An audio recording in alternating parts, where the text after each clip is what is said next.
The one silver lining of the gloomy cloud of the Farage debanking scandal is to expose the extent to which the phenomenon of ESG, environmental, social and governance, has influenced our institutions, both in the public, particularly the private sector as well. But it hasn't just exposed the problem, it has debunked the very idea of ESG and woke capitalism. Any company that cynically sings the tune of equality, diversity and inclusion can be expected to have very little interest in any of these, as the NatWest issue showed.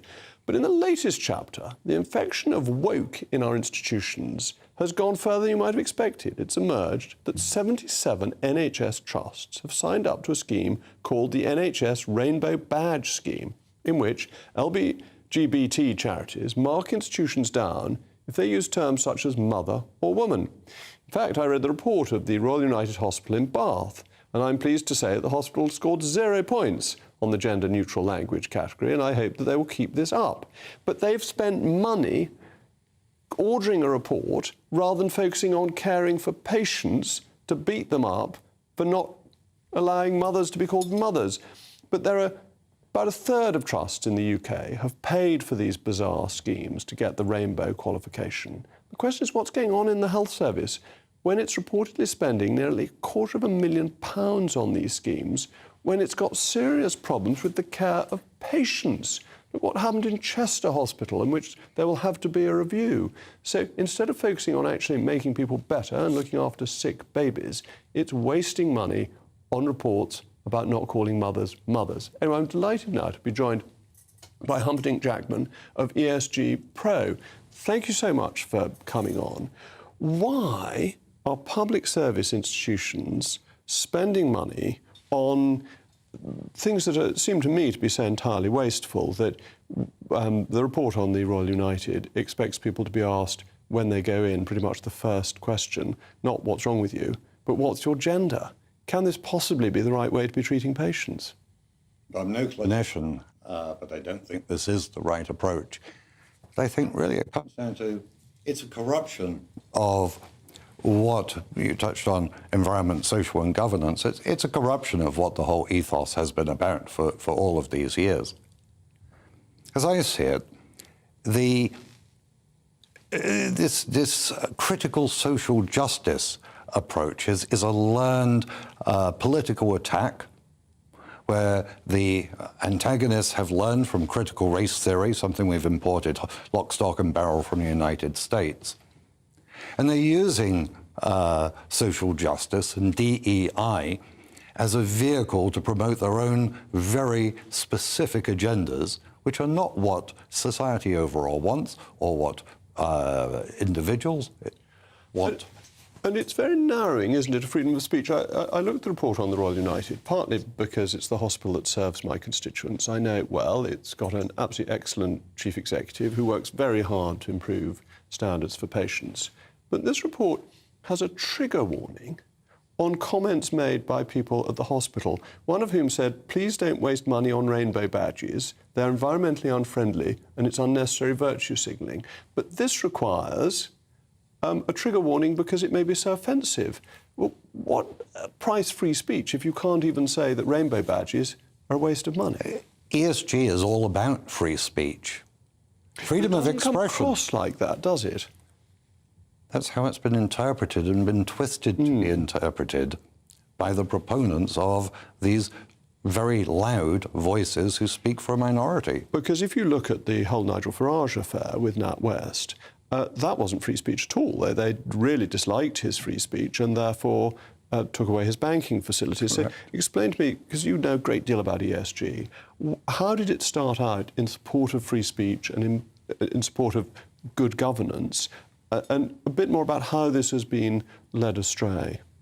ESG covers many, many topics, but let's just digress to look at what's actually happened in the NHS and then go back to the specifics. What it is now, environment under the NHS is net zero. Everything else ignored. Social is about gender identity. Governance, instead of about worrying about better procurement or proper supervision of hospitals and maternity wards and so on, has devolved into board members fearing for their careers. If they don't toe the line, if they don't employ the next more DEI managers and adopt a gender-based political ideology, there are people who are now genuinely afraid of their jobs and their careers. Because governance should surely be about the ability to whistleblow. If you think something is wrong in an organisation, there should be a method for you to say this, not whether your badge describes your pronouns. Exactly. So Good governance is about having a whistleblowing policy. It goes far beyond that. Which the NHS seems to be particularly weak on. It's not very good, is it?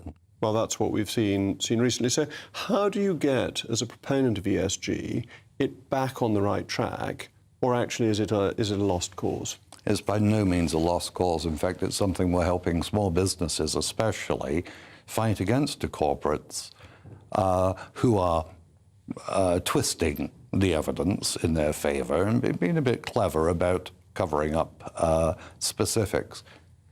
The NHS right now has a problem in imposing very specific social value frameworks on small businesses who are doing the right thing with their ESG reporting. They're being very diligent.